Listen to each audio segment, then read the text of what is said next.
నమస్తే అండి. నేను మీ Hema. Welcome back to our channel. Quick and ఈజీగా వంకాయ టమాటో పచ్చడిని ఎలా ప్రిపేర్ చేసుకోవాలో ఈరోజు వీడియోలో నేను మీకు షేర్ చేయబోతున్నాను. వేడి వేడి అన్నంలోకి ఈ వంకాయ టమాటో పచ్చడిని వేసుకొని తింటుంటే ఒక ముద్ద ఎక్కువే తింటారండి. అంత బాగుంటుంది ఈ వంకాయ టమాటో పచ్చడి. మరి లేట్ చేయకుండా ఆ ప్రాసెస్ ఏంటో చూద్దాం రండి. దీనికోసం ముందుగా స్టవ్ ఆన్ చేసి ప్యాన్ పెట్టుకొని ప్యాన్లోకి 1/2 టేబుల్ స్పూన్ వరకు ఆయిల్ని వేసుకోవాలి. ఆయిల్ హీట్ అయ్యాక 1 టేబుల్ స్పూన్ వరకు వేరుశనగ గుళ్ళను వేసుకొని వేగించుకోవాలి. వేరుశనగ గుళ్ళు వేగాక 1 టేబుల్ స్పూన్ వరకు ధనియాలని, 1/2 టేబుల్ స్పూన్ వరకు జీలకర్రని వేసి వీటన్నింటిని లో ఫ్లేమ్లో పెట్టుకొని వేగించుకోవాలి. ఇవన్నీ కూడా వేగాయి. వీటిని మిక్సీ జార్లోకి తీసుకొని పక్కన పెట్టుకుందాం. అదే ప్యాన్లోకి 10 నుంచి 12 వరకు పచ్చిమిర్చీలను ఇలా మధ్యలో కట్ చేసుకొని వేసుకోవాలి. అదేవిధంగా 2 మీడియం సైజ్ టమాటో ముక్కల్ని ఇలా చిన్నగా కట్ చేసుకొని వేసుకొని వీటన్నింటిని ఒకసారి ఇలా స్పూన్తో కలిపేసుకొని మూత పెట్టుకొని మంటని లో ఫ్లేమ్లో పెట్టుకొని 2-3 నిమిషాల పాటు వీటిని ఉడికించుకోవాలి. వంకాయ టమాటోలని కలిపి తినడం వల్ల చాలా ప్రయోజనాలు ఉన్నాయండి. వంకాయలో ఫైబర్ అధికంగా ఉంటుందండి. సో ఇది మన జీర్ణశక్తిని మెరుగుపరచడమే కాకుండా మలబద్ధకాన్ని కూడా నివారిస్తుంది. వంకాయలు తక్కువ కేలరీలను కలిగి ఉండి బరువు నిర్వహణకి సహాయపడతాయి. టమాటోలు యాంటీ ఆక్సిడెంట్లని కలిగి ఉంటాయండి. ఇవి క్యాన్సర్ ప్రమాదాన్ని తగ్గిస్తాయి. టమాటోలలో ఉండే లైకోపెన్ గుండె జబ్బులని నివారిస్తుంది. అదేవిధంగా చర్మము మరియు కంటి ఆరోగ్యం మెరుగుపడుతుంది. 2-3 నిమిషాల తర్వాత మూత తీసి చూస్తే చూడండి, టమాటాలు అయితే చాలా సాఫ్ట్గా అయిపోయాయి. వీటిని ఒక ప్లేట్లోకి తీసుకొని పక్కన పెట్టుకుందాం. ఇప్పుడు అదే ప్యాన్లోకి ఇంకొక 1/2 టేబుల్ స్పూన్ వరకు ఆయిల్ని తీసుకోవాలి.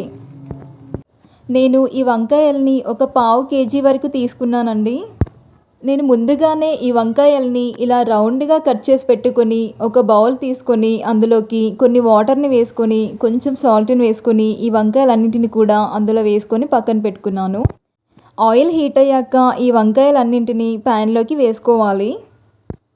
వీటినంతా కూడా స్పూన్తో ఒకసారి ఇలా కలిపేసుకొని మూత పెట్టుకొని మంటని లో ఫ్లేమ్లో పెట్టి 2-3 నిమిషాల పాటు మగ్గించుకోవాలి.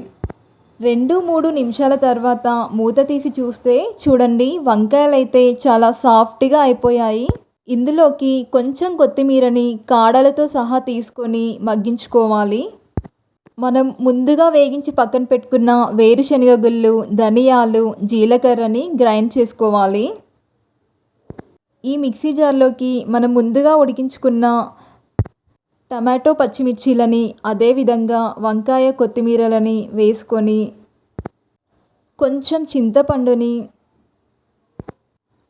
4-5 పొట్టు తీయని వెల్లుల్లి రెబ్బల్ని మీ రుచికి సరిపడా ఉప్పుని వేసి మధ్య మధ్యలో పల్సిస్తూ ఈ పచ్చడిని కోర్సుగా గ్రైండ్ చేసుకోవాలి. ఇందులోకి పోపుని ప్రిపేర్ చేసుకోవడం కోసం స్టవ్ ఆన్ చేసి ప్యాన్ పెట్టుకొని ప్యాన్లోకి 2 టేబుల్ స్పూన్ల వరకు ఆయిల్ని వేసుకోవాలి. ఆయిల్ హీట్ అయ్యాక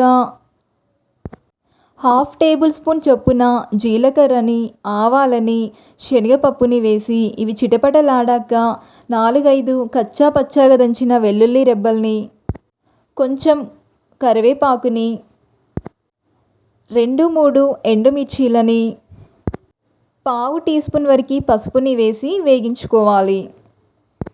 ఇవన్నీ కూడా వేగాక మనం ముందుగా ప్రిపేర్ చేసుకున్నటువంటి పచ్చడిని ఇందులోకి వేసి ఒకసారి అంతా కూడా ఇలా కలిపేసుకోవడమే. అంతేనండి, క్విక్ అండ్ ఈజీగా చేసుకునే వంకాయ టమాటో పచ్చడి అయితే రెడీ అయిపోయింది. చాలా చాలా బాగుంటుందండి. మీరు కూడా తప్పకుండా ట్రై చేయండి. టేస్ట్ చేసి ఎలా ఉందో మీ ఫీడ్బ్యాక్ని నాకు షేర్ చేయండి. అండ్ ఇలాంటి మరిన్ని టేస్టీ రెసిపీస్ కోసమైతే ప్లీజ్ నా ఛానల్ని సబ్స్క్రైబ్ చేయండి, లైక్ చేయండి, మీ ఫ్రెండ్స్ అండ్ రిలేటివ్స్ అందరికీ కూడా షేర్ చేయండి. Thanks for watching.